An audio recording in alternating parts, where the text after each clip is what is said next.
warahmatullahi wabarakatuh.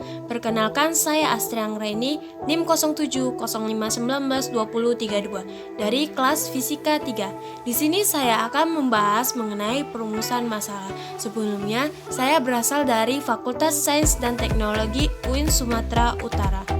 Nah, di sini mengenai perumusan masalah, ada 7 indeks yang akan saya bahas. Nah, indeks yang pertama yaitu pengertian perumusan masalah. Apa sih perumusan masalah itu? Nah, perumusan masalah adalah suatu tulisan singkat berupa pertanyaan-pertanyaan mengenai masalah atau kejadian. Nah, pada rumusan masalah ini adalah adalah satu bagian paling dalam menyusun makalah atau karya ilmiah. Pada bagian ini, penelitian dituntut untuk bisa menjabarkan permasalahan yang akan diangkat dalam bentuk pertanyaan. Nah, lantas apa saja yang menjadi jenis-jenis rumusan masalah dan bagaimana cara membuatnya? Nah, dalam rumusan masalah kita harus mengetahui apa sih jenis-jenisnya, bagaimana sih cara membuatnya. Nah, yang pertama, jenis rumusan masalah. Jenis rumusan masalah itu terdiri dari 3 jenis. Yang pertama, rumusan masalah komparatif, yaitu jenis rumusan masalah yang membandingkan suatu variabel atau beberapa variabel pada sebuah penelitian. Nah, dia bisa dikatakan bahwa jenis rumusan masalah ini merupakan kebalikan dari masalah deskriptif, di mana rumusan masalah deskriptif ini adalah rumusan masalah yang menggambarkan seluruh alur penelitian kualitatif, mulai dari latar belakang hingga penarikan kesimpulan. Biasanya, rumusan masalah deskriptif bersifat penelitian kualitatif. Selain itu, jenis rumusan masalah ini digunakan jika peneliti yang hendak dilakukan memiliki satu variabel. Nah, yang terakhir itu adalah rumusan masalah asosiatif, yang dimana rumusan masalah asosiatif ini adalah suatu rumusan masalah penelitian yang bersifat menanyakan hubungan antara dua variabel atau lebih. Setidaknya ada 3 bentuk hubungan. Yang pertama kasual, kedua simetris, dan ketiga interaktif. Nah, selanjutnya bagaimana cara membuat rumusan masalah? Nah, karya ilmiah sering digunakan untuk memenuhi tugas tertentu. Nah, dalam membuat rumusan masalah pada suatu penelitian, kita harus menggunakan beberapa langkah. Yang pertama, tulis satu kalimat atau paragraf pengantar rumusan masalah.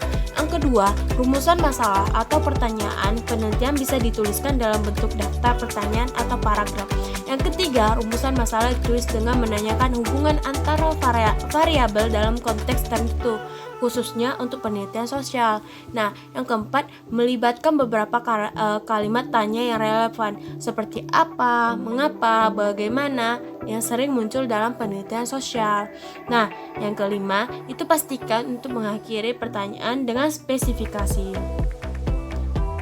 Selanjutnya, di sini yang pembahasan kedua itu adalah identifikasi masalah. Nah, identifikasi masalah adalah suatu proses yang paling penting dalam melakukan penelitian, selain dari latar belakang dan juga rumusan masalah. Nah, konsep identifikasi ini adalah proses dan hasil pengenalan masalah atau inventaris masalah. Nah, masalah penelitian akan menemukan kualitas suatu penelitian, bahkan itu juga menentukan apakah sebuah kegiatan bisa disebut penelitian atau tidak. Masalah penelitian secara umum bisa ditemukan lewat studi literatur atau lewat pengamatan lapangan. Nah, kita ingin mengetahui, saya sudah membahas mengenai apa sih definisi rumusan masalah, apa sih identifikasi masalah. Nah, selanjutnya saya akan memaparkan sebuah video yang akan memaparkan lebih rinci lagi mengenai kedua hal tersebut. Berikut videonya. Hai, di sini saya akan menjelaskan mengenai perumusan masalah. Saya akan menjelaskan mengenai 2 hal perumusan masalah. Yang pertama, mengenai definisi perumusan masalah. Yang kedua, itu mengenai identifikasi perumusan masalah. Nah, yang pertama, apa sih perumusan masalah? Nah, perumusan masalah adalah salah satu tahap di antara sejumlah tahap-tahapan dalam membuat suatu tulisan. Tulisan yang maksud ini adalah seperti tulisan pembuatan makalah, skripsi, dan sejenisnya. Dan ia memiliki kedudukan yang sangat penting dalam kegiatan pembuatan tulisan. Nah, perumusan masalah digunakan sebagai rambu-rambu yang dapat menuntun pembaca melewati semua tahapan penelitian.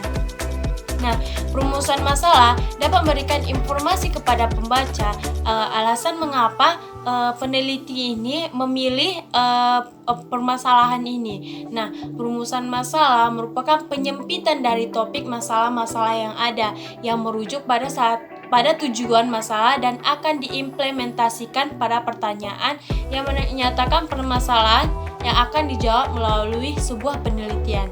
Nah, kita sudah tahu tuh apa itu pengertian dari perumusan masalah. Selanjutnya, yang kedua, mengenai identifikasi perumusan masalah. Identifikasi perumusan masalah adalah suatu proses yang paling penting dalam melakukan sebuah penelitian selain dari latar belakang dan juga perumusan masalah yang ada. Nah, selain perumusan masalah yang tadi, identifikasi ini juga memiliki kedudukan yang sangat penting dalam suatu penulisan. Nah, konsep identifikasi masalah atau problem identification adalah proses dan hasil pengenalan masalah atau inventarisasi masalah. Nah, di sini tahukah kamu bahwa dalam identifikasi masalah terdapat 3 tahap dalam mengidentifikasi masalah? Apa tuh? Yang pertama, menemukan masalah yang ada. Kita dalam membuat suatu tulisan, kita harus menentukan dan menemukan apa sih masalah yang ada dalam tulisan kita. Sebelum kita melakukan suatu penelitian terhadap penelitian kita ini, kita harus menemukan dan menentukan suatu problema yang ada. Nah, yang kedua, mengidentifikasi sumber permasalahan atau root cause. Nah, di sini kita harus mengidentifikasi sumber-sumber dari permasalahan itu. Nah, yang ketiga, menciptakan kalimat isu yang menjelaskan permasalahan yang telah diidentifikasi. Nah, saya sudah menjelaskan 2 mengenai perumusan masalah. Nah, saya kembalikan ke video.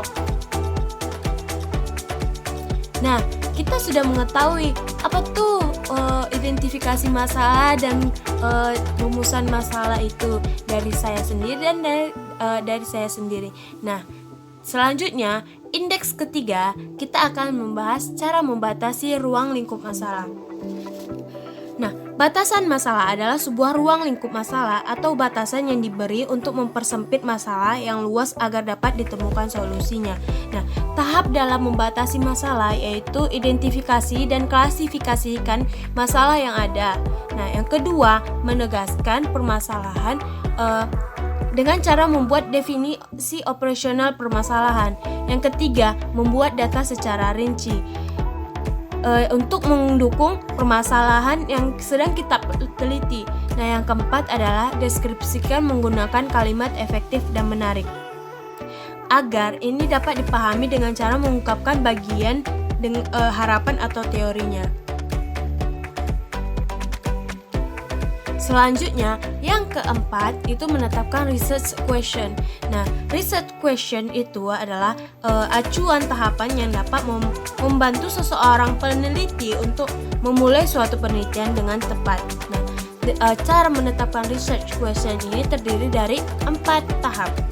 Yaitu yang pertama, mempertanyakan hubungan 2 atau lebih variabel. Yang kedua, merumuskan secara spesifik dan jelas. Dan yang ketiga, dapat diuji secara empiris. Yang keempat, tidak melanggar etika. Dan yang terakhir, yaitu berorientasi pada teori tertentu. Nah, selanjutnya indeks yang kelima, kita akan membahas mengenai latar belakang masalah dan identifikasi masalah. Nah, latar belakang masalah itu sendiri adalah penjelasan dalam bentuk uraian paragraf yang berisi alasan sebuah karya dibuat.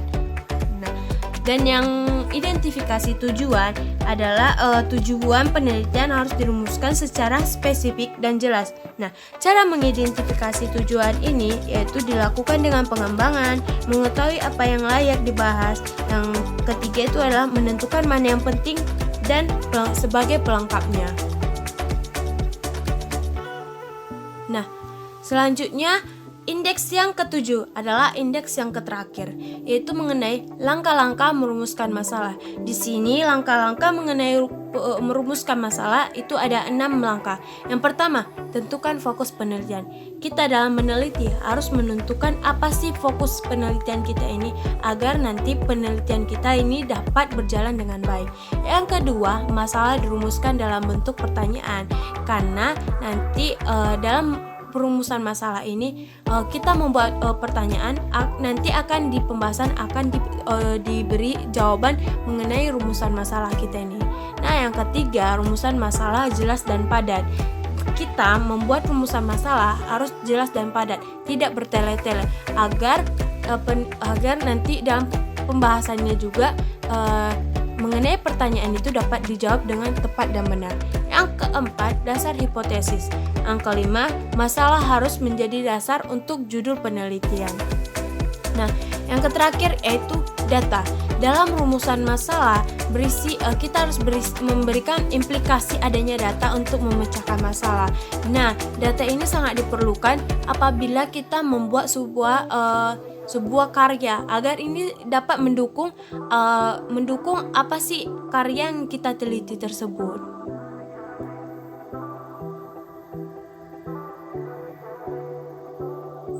Nah, saya sudah menjelaskan 7 indeks dalam perumusan masalah. Baiklah, dalam 7 indeks itu indeks ketujuh adalah bagian terakhir. Nah, saya akan menutup presentasi saya. Terima kasih banyak, dan apabila ada kesalahan saya mohon ampun dan mohon maaf kepada Allah Subhanahu wa taala. Wabillahi taufiq wal hidayah. Wassalamualaikum warahmatullahi wabarakatuh. Jumpa lagi.